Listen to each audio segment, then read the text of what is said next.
Bonjour et bienvenue à toutes et à tous. Je suis très heureuse de vous retrouver, de vous accueillir à cette occasion pour cette première édition de ce nouveau format, Helvetas Online, qui est consacré au Myanmar un an après le tremblement de terre qui a frappé le pays en 2025. Donc je suis ravie de vous accueillir. Merci pour votre intérêt. Je suis Marion Petrucchi, chargée de communication pour Helvetas en Suisse romande et je vais vous accompagner durant à peu près une heure. Je vais vous donner quelques informations purement techniques à présent, toujours utiles. Donc, vous pouvez poser vos questions à tout moment. Il y a un chat consacré à cela. On se fera un plaisir d'y revenir à la fin de l'événement puisque nous aurons un temps qui sera consacré à répondre à vos questions. Donc, n'hésitez pas, c'est la section Q&A, c'est là pour ça. Il n'y a pas besoin d'ouvrir votre caméra ni votre micro.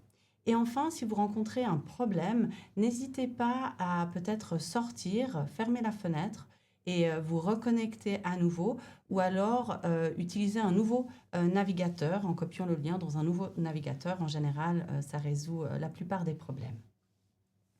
Maintenant, j'aimerais vous donner quelques informations sur le déroulement de ce webinaire. Donc, on va commencer par évoquer les premiers jours après la catastrophe. On va parler aussi évidemment de l'aide d'urgence que nous avons mis en place pour venir en aide à la population concernée et aussi les mesures de reconstruction et de plus long terme. Et enfin, on terminera cet événement avec, je vous l'ai dit avant, la partie qui sera consacrée à vos questions. Donc, n'hésitez pas, profitez de l'occasion pour justement poser toutes les questions que vous pouvez avoir sur le sujet. Et puis, pour terminer, un mot enfin sur le contexte, des informations générales sur le Myanmar. Donc, comme vous le savez, c'est un pays qui se situe en Asie du Sud-Est. C'est un pays qui est entouré de la Chine, du Bangladesh, de l'Inde, de la Thaïlande et du Laos. C'est un grand pays qui fait 17 fois la taille de la Suisse et qui compte 54 millions d'habitants et d'habitantes. C'est un des pays les plus pauvres au monde, malgré une histoire et une culture très riche. Selon l'indice de développement humain de l'ONU, il figure au 150e rang sur 193 pays étudiés. Donc c'est un pays qui déjà avant la catastrophe était sous pression et une population avec des conditions de vie particulièrement difficiles pour la majorité de la population, un pays marqué par la pauvreté, l'instabilité politique, les conflits armés et un accès aux services de base limité. Helvetas s'engage dans le pays depuis 2014 et notre objectif est de renforcer la résilience de la population et d'apporter une aide en cas d'urgence. Nous travaillons évidemment en collaboration avec des organisations partenaires locales. Pour vous donner un ordre d'idée, l'année passée, nous avons soutenu 100 000 personnes dans le pays au total et nous menons 9 projets, donc des projets d'aide d'urgence et de reconstruction évidemment, mais aussi des projets d'accès à l'eau, de formation professionnelle pour les jeunes et aussi de renforcement de l'économie locale et des structures locales également. Maintenant, je peux vous dire qu'on va rentrer dans le vif du sujet avec cette première vidéo qui revient sur les premiers jours qui ont suivi la catastrophe.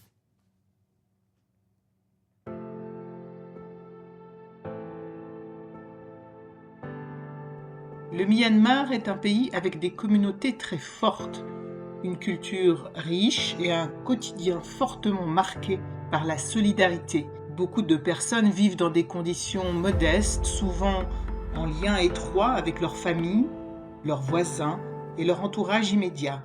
Avant le tremblement de terre déjà, la vie était difficile pour beaucoup de gens. Pauvreté, instabilité politique, conflits armés et un accès limité aux ressources marquent le quotidien de nombreuses personnes. Le 28 mars 2025, un tremblement de terre a secoué le pays.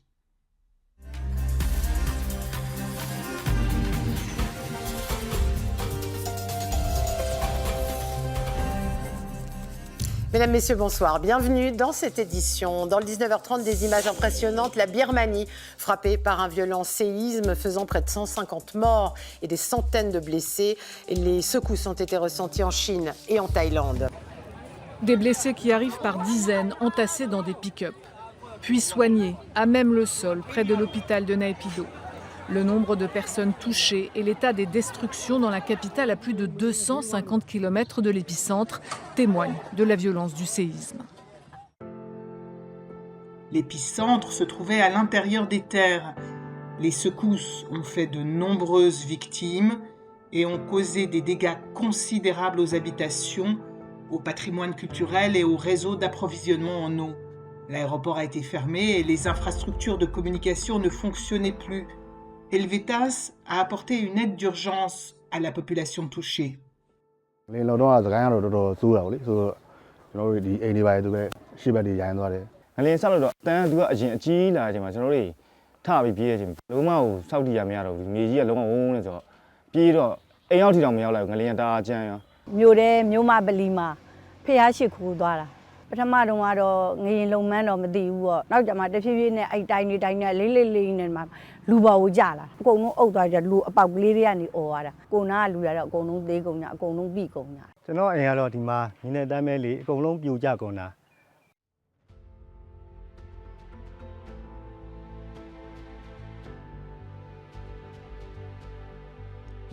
Myanmar a mené des projets humanitaires dans les régions les plus touchées par le séisme.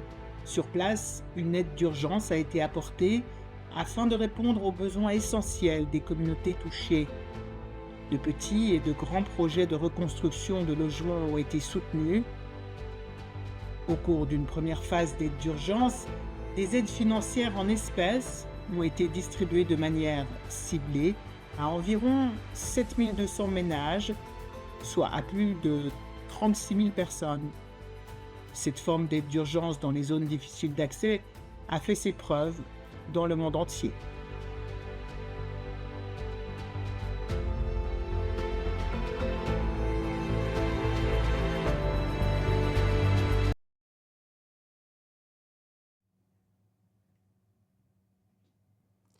Helvetas a une grande expérience en matière d'aide humanitaire, l'expérience capitalisée suite à à d'autres expériences passées dans d'autres contextes, et aussi grâce à notre présence locale de longue date qui nous permet d'agir de manière rapide et de manière efficace.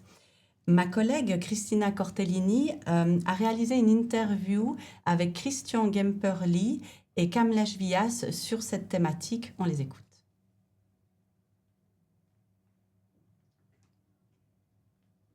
Christian, wie hast du vom Erdbeben in Myanmar erfahren? Ich habe auf meinem Smartphone eine App. Am Morgen früh ging der Alarm los und als ich gesehen habe, das ist Myanmar, habe ich immediat natürlich unser Team vor Ort kontaktiert. Und sie haben mir dann bestätigt, dass es ein sehr schweres Beben war, dass wir möglichst schnell Nothilfemaßnahmen einleiten müssen. Was mir besonders in Erinnerung geblieben ist, als ich im ersten Moment den Landeskoordinator vor Ort kontaktierte, hat er mir gesagt, dass er sich mitten in der Übergabe zum neuen Landesdirektor befindet. Also die haben sich wörtlich die Klinke in die Hand gegeben und es war sein letzter Tag vor Ort. Und der neue Landesdirektor, der dann gekommen ist, hat über sehr viel Erfahrung verfügt in der Nothilfe und das hat dann sehr gut funktioniert. Kamlesh, you were in Myanmar at the time. What were your first thoughts? Yeah, when earthquake was happen, we are out of our building, but we really understood that this is a huge earthquake. And then we went immediately to the office and tried to see what are the damage there. And we realized there is a huge earthquake happen, more than 7 Richter scale. So there might be a huge devastation. Informations might be we are yet to receive, and try to talk to our colleagues and try to understand what is the situation. Within a 24 hours, Helvetas team has informations regarding the damage, what is the people communities situations, and how we can do. So we immediately decided we will send it 3 teams in 3 different locations. We asked for a volunteer within our team, and we decided to go in epicenter area and provide the first-hand informations, what are the needs, and based on that we will feedback to our donor as well as the Christian, and then we will see what can be respond. But we realized there might be a need for the immediately shelter assistance and water. How did you gather the information? So we send a 3 different team in a 3 different location, and we do information collection by our team. So our team went to the house to house, locations to locations, and gathered the informations about the damage. Nachdem die Bedürfnisse abgeklärt worden sind, welche vor allem es gab ein großes Bedürfnis nach Nahrungsmitteln am Anfang, auch Trinkwasser zu Beginn, es benötigte medizinische Unterstützung, aber auch Geld, um diverse Artikel des täglichen Gebrauchs zu kaufen. Nachdem dies abgeklärt worden ist, haben wir auch abgeklärt, ob die Märkte funktionieren. Das ist wichtig, dass man herausfindet, ob diese Güter vor Ort erhältlich sind oder ob Materialien von außen in die Region transportiert werden müssen. Zum Glück haben die Märkte gut funktioniert und in diesen Fällen setzen wir jeweils auf Bargeldhilfe. So können die betroffenen Familien dann selber kaufen, was sie direkt benötigen. Und gleichzeitig wird auch die Wirtschaft vor Ort weiterhin gestärkt. Genau, und das ist sehr wichtig. Yeah. Was it difficult to reach the affected areas? Yes, as roads are broken, bridges are fell down, broken, so it was very hard to reach. So with 4x4 vehicle, we were able to reach within the 24 to 36 hours in the area. It was difficult, but Helvetas team reached at after the 10 hours journey, we reached to the epicenter's location. There were impressive support from the local institutions, community and business unit we saw while we are in the field. There are local health and tea producers. They were immediately reached to the community and provided the health support. Even they sent the doctors, and tea companies sent some of the hygiene kits as well as the tea bags to the community to drink. Yeah. As well as there are the Montessori's, they opened their sanitation facilities for the community. So it was really impressive that how local community cope up during these harsh situations and providing the support. And we are touched with those support as well. Christian, was geschah nach der ersten kurzfristigen Nothilfe? Die erste Nothilfephase dauerte etwa 2 Monate bis Ende Mai. Wir haben in dieser Zeit etwa rund 35.000 Personen mit Nothilfe versorgen können und haben uns danach darauf konzentriert, dass diese Leute auch wieder ihre Lebensgrundlagen herstellen können. Wir haben vor allem im ländlichen Raum den Bauern geholfen, dass sie wieder zu Produktionsmitteln kommen, also vor allem Saatgut und Dünger und andere Mittel, die sie benötigen, damit sie wieder anpflanzen können und die nächste Ernte nicht verpassen. Dankeschön. Vielen Dank. Danke, Thank you. Thank you. D'aide d'urgence, il y a une deuxième phase qui commence, qui est tout aussi importante. Il s'agit de la phase de réhabilitation et de reconstruction. Au Myanmar, cette phase est gérée par l'équipe nationale sur place. Ma collègue Christina a interrogé le directeur d'Helvetas au Myanmar, Prabin Manandar. Prabin est arrivé dans un contexte particulier puisqu'il a pris officiellement son poste quelques jours après le tremblement de terre. Il était déjà sur place, vous l'avez entendu, puisqu'il y avait la prise de poste, de fonction. Et sa grande expérience dans l'humanitaire a été vraiment très utile, justement, puisqu'il a pu faire face à la situation très rapidement. Et il évoque justement cette phase de transition. Hi, Praveen. Nice to have you here in this interview. Hi, how do you do? Thank you. Thank you, Christina, for having me here. Thank you so much. Thank you. I will just start with the first question. So, Sure. how does the transition from first response to reconstruction and rehabilitation projects take place? Well, following the earthquake, our first priority at Helvetas was saving lives and supporting the affected communities. We provided multi-purpose cash assistance to the communities, which enabled them to meet their most basic urgent needs. And then the question came, what is next? What comes next? This is where the transition begins. Usually, transition to reconstruction began when the communities were able to meet their most urgent basic needs and it was stabilized. And we were able to better understand the damage as well as the needs of the communities. So during the transition process, the period of about 6 months, we gradually moved from relief to recovery and reconstruction. And this included repairing and rebuilding houses, rebuilding livelihoods, reconstructing the water supply systems, reducing the disaster risks, as well as promoting safer construction practices underground. In addition, there were several other factors that shaped our transition. For example, community priorities, access to materials, coordination with the local partners, as well as humanitarian actors.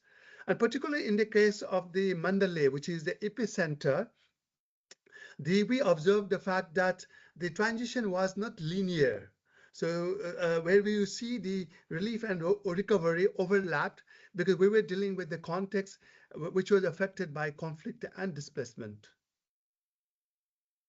So, Praveen, according to your experience, what challenges have arisen during the reconstruction, especially? Well, we face several practical challenges. One major challenge was the availability and cost of the construction materials. So after the earthquake, demand was increased, and the materials such as timber, cement, roofing sheets became limited and increasingly expensive. This was one issue.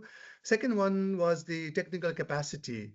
While the families wanted to rebuild their houses very quickly, but that might risk, building vulnerable houses. So we have provided technical assistance to build back better. We also had to deal with the issues in relation to access, logistical kind of a supply chain. Number of challenges were there because we were dealing with the context of where there was a conflict, not having the adequate access to all the areas. This is where we had to work closely with the partners who would negotiate with different actors so that we could carry out our construction activities. So, what are the teams and especially the local population's actual biggest concerns? Based on our discussion with the communities, the main concern was returning safe and stable housing, as quickly as possible. But this was obvious because they were living mostly, in temporary shelters, camps, monasteries. So they really wanted to get back and have a sense of a normal life. Other concerns were the livelihood recovery because they lost lives, livelihoods, productive assets.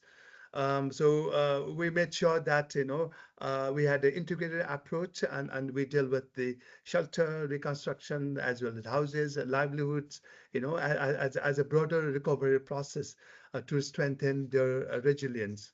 Having talked about communities, I would also like to acknowledge the fact that we saw very strong solidarity within the communities. Local people, they were the first responders, and they were helping each other. They were supporting the neighbors. This is something very amazing in Myanmar that I saw. And then the strong sense of the community that I call social capital and their willingness to support each other, that actually plays a very critical role in the whole recovery process. That's something I acknowledge and I respect about the Myanmar work in Myanmar. Okay, that's great that the local people were so involved by helping themselves and yeah, empowering each other. That's in this difficult time. That's so great to hear. Thank you. That's lovely. This is how we build the local ownership. It's them, right, who are the first responder, and it's their country, and they have to live their life as a part of the community. So it was a great work we did. Okay, super. So thank you very much, Praveen, for your interview, and all the best still in Myanmar. Thank you very much. Thank you, Krista, for having me. Our work continues, and we're glad that we spoke about it. Thank you so much. Thank you. Thank you, Christina.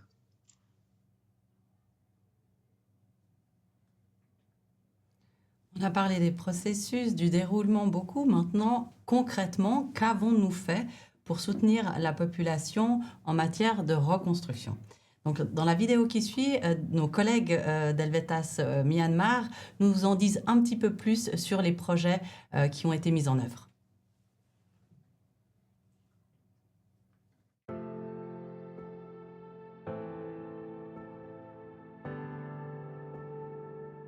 Depuis l'été 2025, la région est en phase de reconstruction. À la fin de l'année, Helvetas avait déjà soutenu 400 ménages dans la construction d'abris temporaires. Grâce à l'aide apportée, 670 foyers supplémentaires ont pu rétablir leurs moyens de subsistance agricole.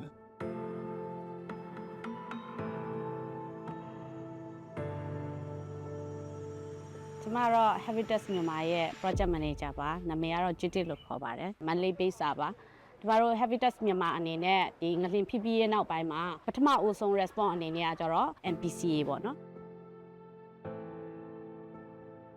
ပြီးတော့မှ3လကြာပြီးတဲ့နောက်ပိုင်းမှာကျတော့ကျွန်တော်တို့ခုလိုမျိုးဒီ shelter ဆောက်ပေးတဲ့အစီအစဉ်တွေလုပ်တယ်Helvetas အနေနဲ့ဆိုလို့ရှိရင်ငွေသားရဲ့ shelter design ပေါ့နော် technical နဲ့ပတ်သက်တဲ့ဟာလေးတွေကျမတို့ပေးတယ် engineer တွေကနေပုံမှန် monitoring လုပ်ပေးတာတွေလုပ်တယ်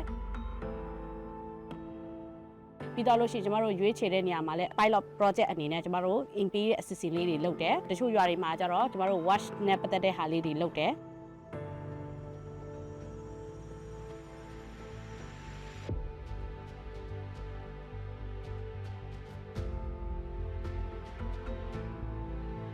Le séisme a également détruit l'approvisionnement en eau dans de nombreux endroits.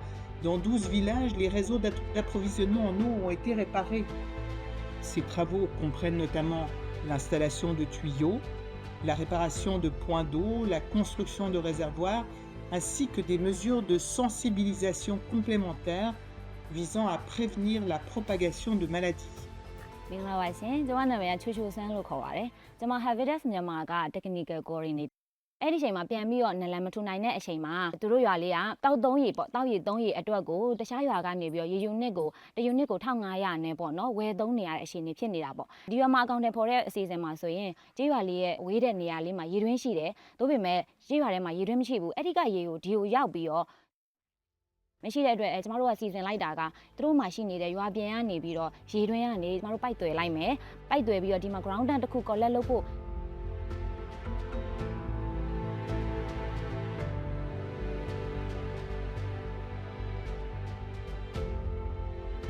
Le Myanmar est un pays pauvre, marqué par les conflits. La situation des personnes qui habitent la région touchée par le séisme est particulièrement précaire.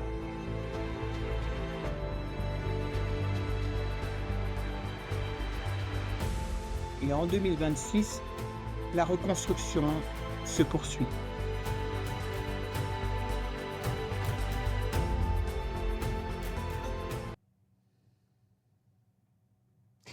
La reconstruction, malheureusement, n'empêche pas les crises de survenir à nouveau.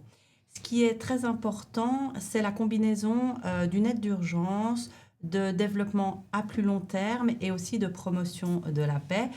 Ces trois facettes s'articulent, c'est ce qu'on appelle dans le jargon de la coopération internationale le triple nexus.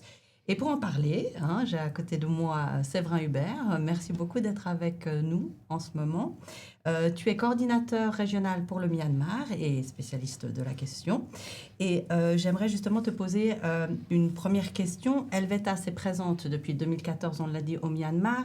Il y avait des projets qui étaient déjà en cours quand le séisme est survenu. Quel impact ça a eu sur ces projets-là? Oui. Tout d'abord, grand merci pour l'invitation à cet online event. Je suis très heureux de pouvoir partager un peu ce qu'on fait au Myanmar aux participants de cet événement. Par rapport à ta question, comme tu l'as mentionné, on a ce qu'on appelle un Triple Nexus programme au Myanmar, c'est-à-dire on n'apporte pas seulement de l'aide à l'urgence, mais on a aussi des projets à long terme et on soutient la cohésion sociale au Myanmar. Alors, qu'est-ce qu'on fait dans ces projets à long terme? Peut-être je peux mentionner quelques exemples. Par exemple, on soutient des jeunes pour faire une formation, que ce soit pour devenir coutier ou mécanicienne, pour qu'ils aient des opportunités dans l'avenir, puissent gagner de l'argent. On travaille aussi avec des petites et moyennes entreprises pour qu'ils puissent investir dans des technologies durables et en même temps augmenter leur production. Et troisième exemple, on travaille avec des communautés rurales, les agriculteurs, les agricultrices, dans les thématiques de l'agriculture durable, mais aussi par rapport à s'adapter au changement climatique. Maintenant, la question était quel était l'impact du séisme à ces projets de long terme. Il y avait un impact très direct. Juste après le séisme, on a dû arrêter certaines de ces projets pour quelques jours, certaines aussi pour quelques semaines, parce qu'il y avait la destruction de l'infrastructure. Les partenaires étaient occupés avec la réponse à cet tremblement de terre. Et il y avait aussi un impact indirect, mais pas moins important, parce que les personnes qu'on soutient ont été frappées par ce séisme. Et du coup, la situation s'est détériorée. Et ça veut aussi dire que nos projets de développement à long terme, dont ces personnes sont les bénéficiaires, c'est compliqué à court, mi-terme. Et quels étaient les défis, justement, juste après la catastrophe? Oui, merci. Donc, un des plus grands défis juste après la catastrophe, c'était d'une part d'organiser cette réponse à ce séisme et d'autre part de continuer avec le travail qu'on avait déjà fait avant. C'était une surcharge de travail pour l'équipe sur place, mais aussi pour les collègues ici à Zurich et aussi pour les partenaires. Et j'étais très impressionné par rapport à la volonté, à l'engagement de l'équipe sur place, des collègues, mais surtout aussi des partenaires. Et aussi, comme Praveen l'a déjà mentionné, la volonté aussi dans la population, dans les communautés, d'aider volontairement pour vraiment répondre rapidement à ces besoins.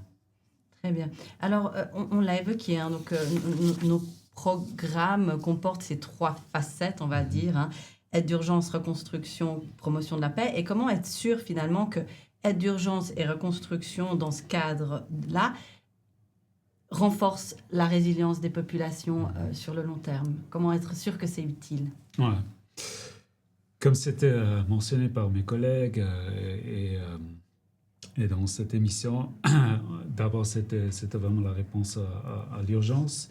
Après, on a commencé la reconstruction. Et dès le début de cette réponse à la reconstruction, on a veillé que non seulement à reconstruire l'infrastructure qui a été détruite, les maisons, l'infrastructure de l'eau, mais aussi de vraiment que les activités économiques reprennent.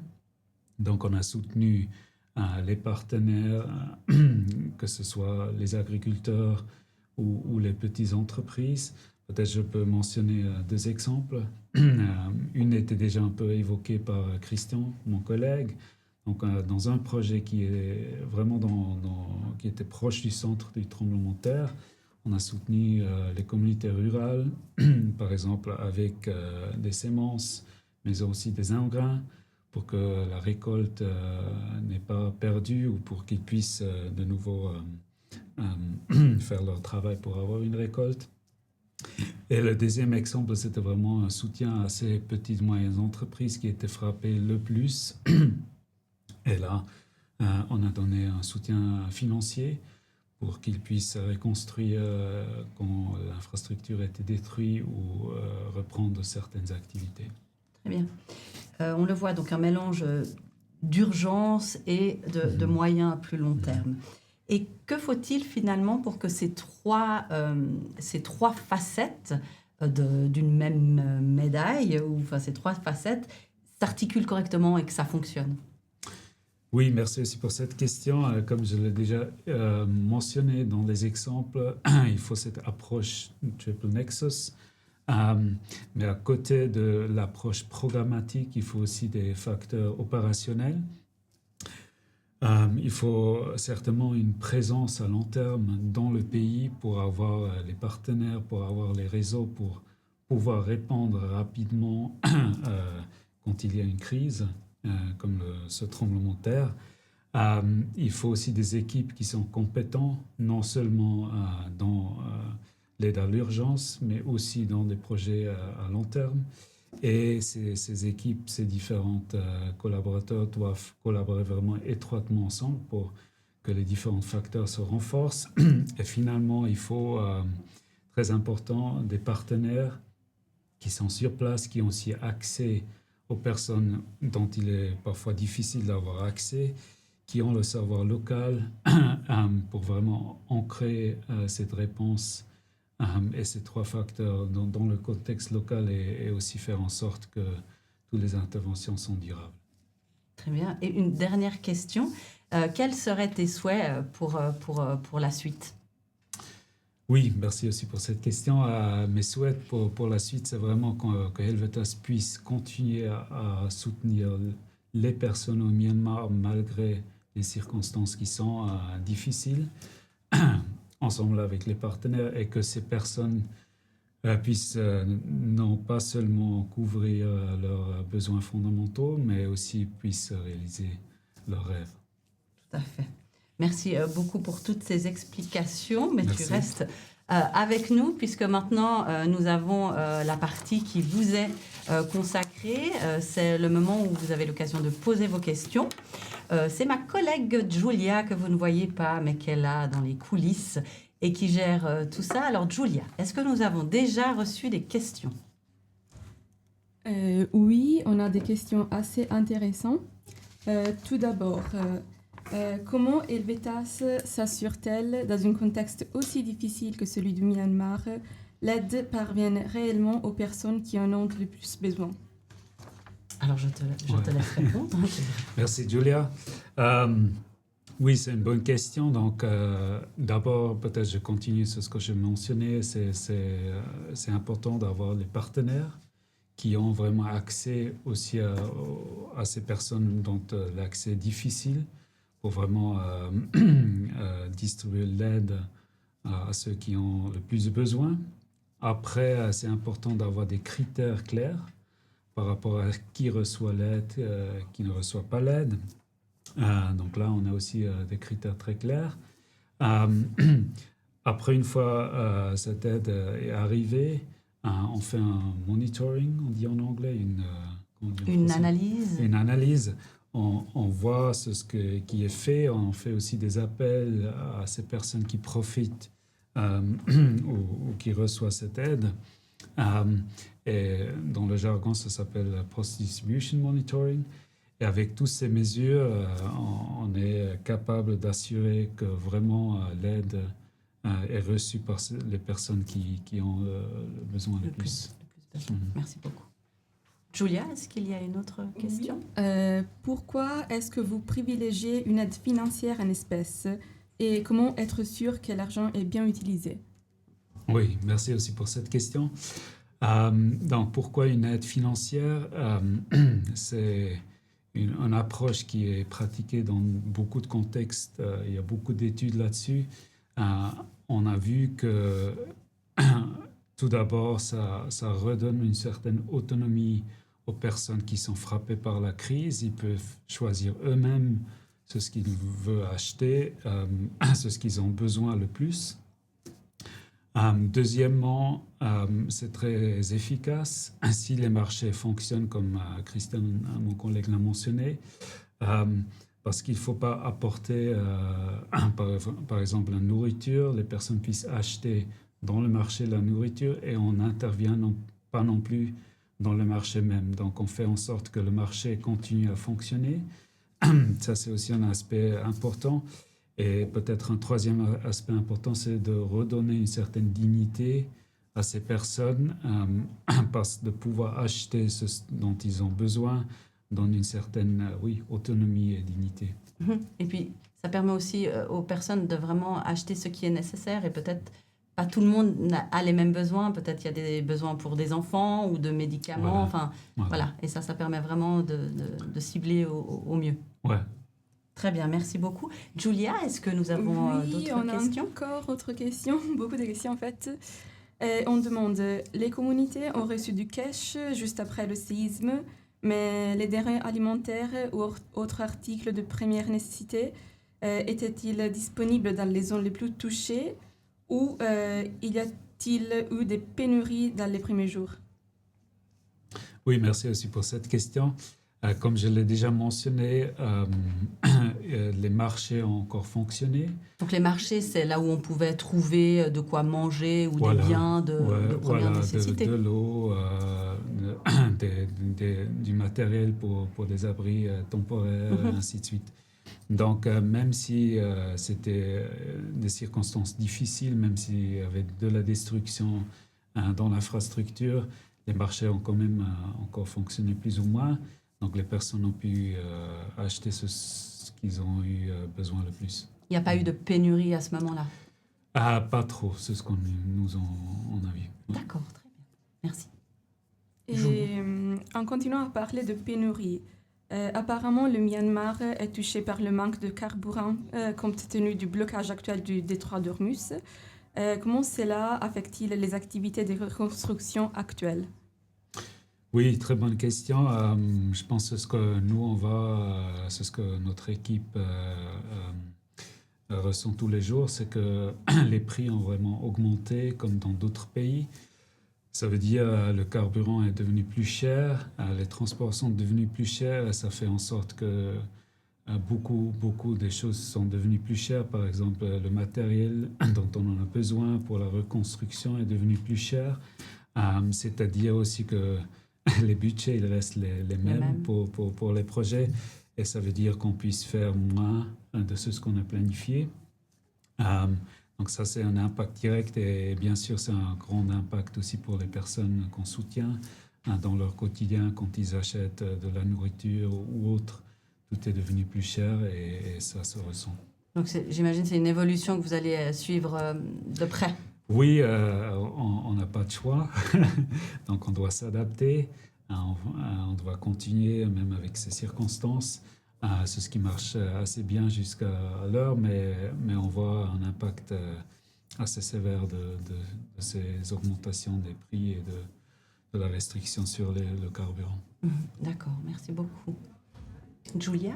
Oui, là, il y a une question un peu plus personnelle. On demande qu'est-ce qui vous a pu le plus marquer personnellement lors des premières jours qui ont suivi le séisme? Oui, bonne question. Tout d'abord, peut-être je peux mentionner que j'étais encore au Myanmar presque 24 heures avant le séisme. Donc j'ai pris un vol de Yangon vendredi soir, c'était. Je suis arrivé à Zurich jeudi matin mercredi soir, j'ai pris le vol et vendredi matin, c'était le séisme. Donc j'étais d'abord soulagé d'une part, mais d'autre part, mes pensées étaient directement avec l'équipe et avec les personnes touchées. Et après, tout est allé assez vite. Il fallait organiser cette réponse, ce qui prend du temps, ce qui prend beaucoup de coordination. Et en même temps, ici à Zurich, on a commencé aussi à communiquer avec les médias. Donc, j'ai donné beaucoup d'interviews dans les premières journées, dans les premiers jours.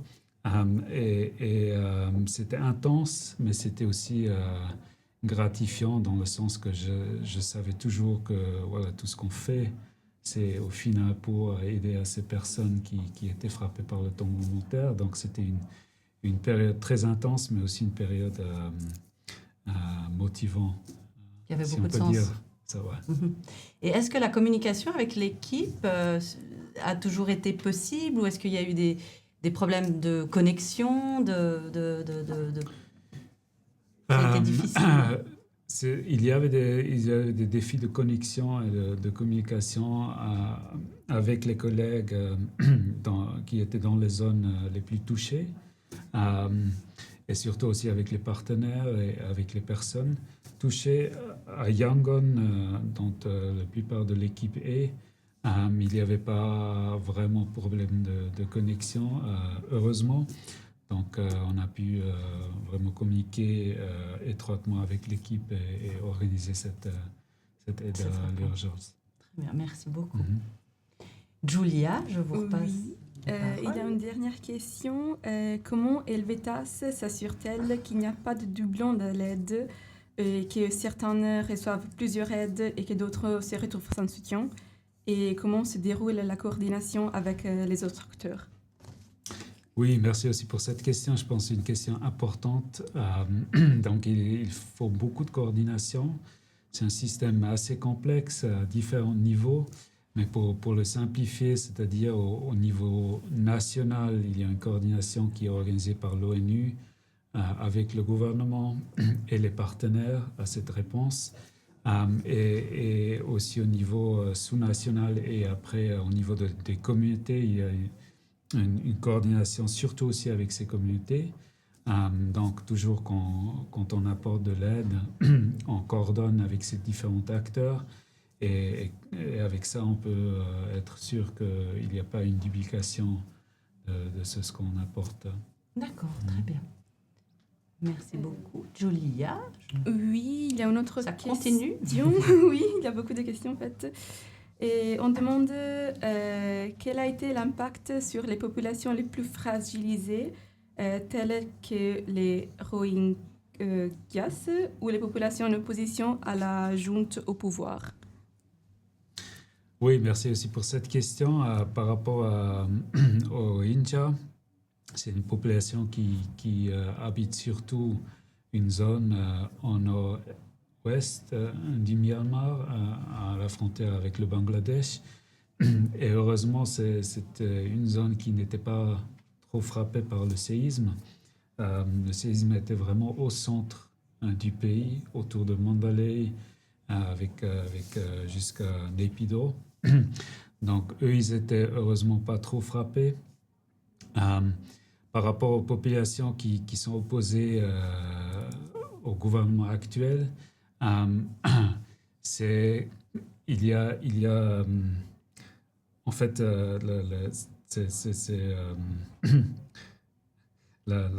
il y a une grande partie de la population qui n'est pas content avec la situation actuelle. Donc ça concerne, si on regarde ceux qui étaient frappés par le séisme, ça concerne beaucoup de personnes qui ne sont pas trop contents avec la situation actuelle. Et donc, on a pu réagir pour soutenir ces personnes aussi. Vous avez pu aussi y accéder? Ouais. Julia, tu as à nouveau la parole. Oui, une autre question. Combien de personnes font partie de l'équipe d'Helvetas Myanmar? Avez-vous augmenté le nombre pour subvenir aux besoins du tremblement de terre? Oui, je pense aujourd'hui on a autour de 90 collaboratrices, collaborateurs. Et c'est clair que ces projets d'urgence, il fallait recruter certaines personnes pour renforcer, pour pouvoir mener ces projets. Et donc oui, ça a eu un impact sur le nombre de collègues qui travaillent pour Helvetas. Juste peut-être un mot, ces projets de reconstruction continuent encore cette année. Qu'est-ce qui est un petit peu prévu là? Oui, les projets de reconstruction, ils continuent. Et comme je l'ai déjà mentionné, c'est aussi important pour soutenir les projets à long terme qu'on mène. Donc, c'est clair que le travail continue, malgré les circonstances qui sont difficiles. Et J'aimerais dire que ou j'espère que c'était la dernière catastrophe ou la dernière crise, mais peut-être, si on regarde le contexte, ce n'était pas la dernière crise. Donc, peut-être on devrait aussi, en futur, répondre à des catastrophes, crises similaires. D'accord. Julia? Pour l'instant, il n'y a pas d'autres questions. D'accord.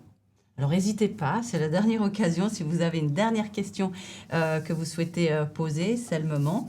En tout cas, je profite pour te remercier pour ta présence. Merci beaucoup à toi. Une question un petit peu peut-être générale. Ce type de projet, on parle de reconstruction, mais j'imagine que ça prend plusieurs années pour finalement que la région retrouve un semblant de normalité par rapport à avant. Ça ne va pas se faire en quelques mois. Donc, c'est vraiment aussi des projets qui s'inscrivent sur moyen et plus long terme. Oui, je pense Christiane l'a mentionné, la première urgence ou l'apport à la première urgence, c'était quelques mois. Après, quand on parle de la reconstruction, par exemple, de l'infrastructure, la réparation, ainsi de suite, c'est 1 an et demi. Mais après, toutes ces activités que j'ai mentionnées, économiques et ainsi de suite, pour que c'est au niveau d'avant le tremblement de terre pour les populations les plus affectées, ça prend 2, 3, parfois plus temps. Merci. Est-ce que nous avons une dernière question, peut-être? Oui. En fonction des étapes pendant et après le sinistre, comment évaluer la quantité de fonds nécessaires et leur répartition? Comment évaluer les fonds nécessaires pour réaliser les projets et comment les répartir? Oui, donc, comme je pense, comme je l'ai mentionné un peu, dans l'urgence, on a envoyé nos équipes sur place pour faire des analyses, quels sont les besoins les plus forts, et aussi des partenaires qui font le même, et ainsi de suite. Après cette analyse, on voit ce que nous, puisse apporter. Et puis, on fait des budgets dans les projets et on répartit les fonds qui sont à disposition, disponibles. À disposition. Et puis, oui, c'est clair qu'on ne peut pas faire tout avec les fonds, malheureusement. Mais on fait le mieux possible avec les fonds qu'on reçoit. Et selon les priorités. Voilà. Très bien. Merci beaucoup. Julia? Oui, il y a d'autres questions. Et encore, d'accord. On a encore un petit peu de temps, je crois. Donc oui, allons-y, profitons. On demande quelle a été l'aide de la part du gouvernement birman et dans quelle mesure les collaborateurs et collaboratrices d'Helvetas ont pu bouger d'un endroit à l'autre sans problème. Oui, merci aussi pour cette question. Je pense que le gouvernement a aussi répondu assez vite et ils ont aussi demandé de l'aide extérieure. Donc, il y avait des équipes de l'Inde, des équipes de la Chine qui sont arrivées dans les journées jusqu'après le tremblement de terre, surtout aussi pour ramasser les dégâts et les débris, et trouver les personnes qui étaient disparues, et ainsi de suite. Donc là, il y avait... le gouvernement a fait beaucoup de choses. Notre rôle était vraiment de complémenter ça dans les communautés avec cette aide financière qui était mentionnée. Puis je ne me souviens plus de la dernière partie de la question. Est-ce que les collaboratrices d'Helvetas ont eu de la difficulté à se déplacer? Oui, parce que l'infrastructure était détruite, l'aéroport à Mandalay était fermé, donc il fallait aller par route et ainsi de suite. Donc, et même aujourd'hui, à cause des conflits, c'est difficile d'accéder à toutes les personnes. Donc, parfois, on doit aussi suspendre certaines activités pour un certain temps. Donc, c'est un contexte difficile, mais on essaie de vraiment accéder à tous ceux qui ont besoin de l'aide. Et je pense avec les partenaires, on a assez bien réussi jusqu'à là. Ce que je voulais te demander, d'où l'importance dans ce genre de situation des partenaires et des contacts locaux qu'on peut avoir, parce que du coup, ça facilite grandement les choses. Oui. Ouais. D'accord, merci. Julia, tu as la parole. Oui, volontiers, merci. Il a été mentionné qu'Helvetas apportait des solutions pour reconstruire des habitations de meilleure qualité, améliorer les infrastructures d'accès à l'eau également. Est-ce que les populations locales sont formées pour faire tout cela de manière à ce que les compétences restent sur place? Oui, la réponse rapide, c'est oui. Donc, on fait des formations pour la reconstruction. Ça permet aux personnes aussi d'utiliser ces compétences après, mais aussi dans la situation actuelle. Ça permet aussi de gagner de l'argent, pas seulement d'utiliser ses compétences, par exemple, pour reconstruire sa propre maison, mais aussi pour peut-être aider d'autres à reconstruire et peut-être aussi de gagner un peu d'argent avec ça. Donc oui, on veille que les compétences sont augmentées et que le savoir-faire reste avec les communautés. Merci. Et une toute dernière question, peut-être un approfondissement. Quels sont les défis par rapport à la situation politique? On demande la collaboration avec l'institution du gouvernement en particulier. Oui, merci pour cette question aussi. Je pense c'est le cas. Helvetas a une politique assez claire par rapport à ça. Donc, depuis 2021 et le changement de pouvoir, on a comme d'autres acteurs internationaux, on a ce qu'on appelle un non-engagement policy avec le gouvernement, c'est-à-dire on fait ce qui est nécessaire administrativement et en termes de coordination. On est en contact avec le gouvernement, mais sinon on travaille surtout avec les acteurs de la communauté, la société civile, les acteurs privés, comme j'ai mentionné, les petites et moyennes entreprises et ainsi de suite. Donc, on a une politique assez claire. C'est pas toujours facile dans ces contextes, mais je pense qu'on a assez bien géré jusque-là. Merci. Puis une présence qui s'avère utile plus que jamais pour la population concernée. Ouais. Julia, si il y en a, nous avons la possibilité de poser une dernière question. Et non, il n'y a plus de questions. Voilà, c'est que tout a été dit, en tout cas. Je pense qu'on a bien discuté. Merci pour vos questions. Merci, Séverin, d'avoir été avec moi. On arrive à la fin, du coup, de cette première édition de notre nouveau format Helvetas Online. J'espère que ça vous a plu. Merci pour votre intérêt, pour votre participation. Vous recevrez prochainement un email avec un petit sondage. Alors, merci d'avance de prendre le temps de répondre à quelques questions. C'est toujours très important pour nous d'avoir vos retours. Et je profite encore un dernier mot pour dire évidemment un grand merci à nos collègues d'Helvetas au Myanmar pour leur engagement depuis la catastrophe et aussi pour leur collaboration et leur aide pour la réalisation de cet événement. Merci aussi à tous mes collègues ici en Suisse qui ont d'une manière ou d'une autre aidé à la préparation de cet événement. Et bien sûr, merci à vous qui vous nous soutenez et qui rendez tout cela possible. Donc je vous dis à très bientôt et je vous souhaite une belle fin de journée. Merci.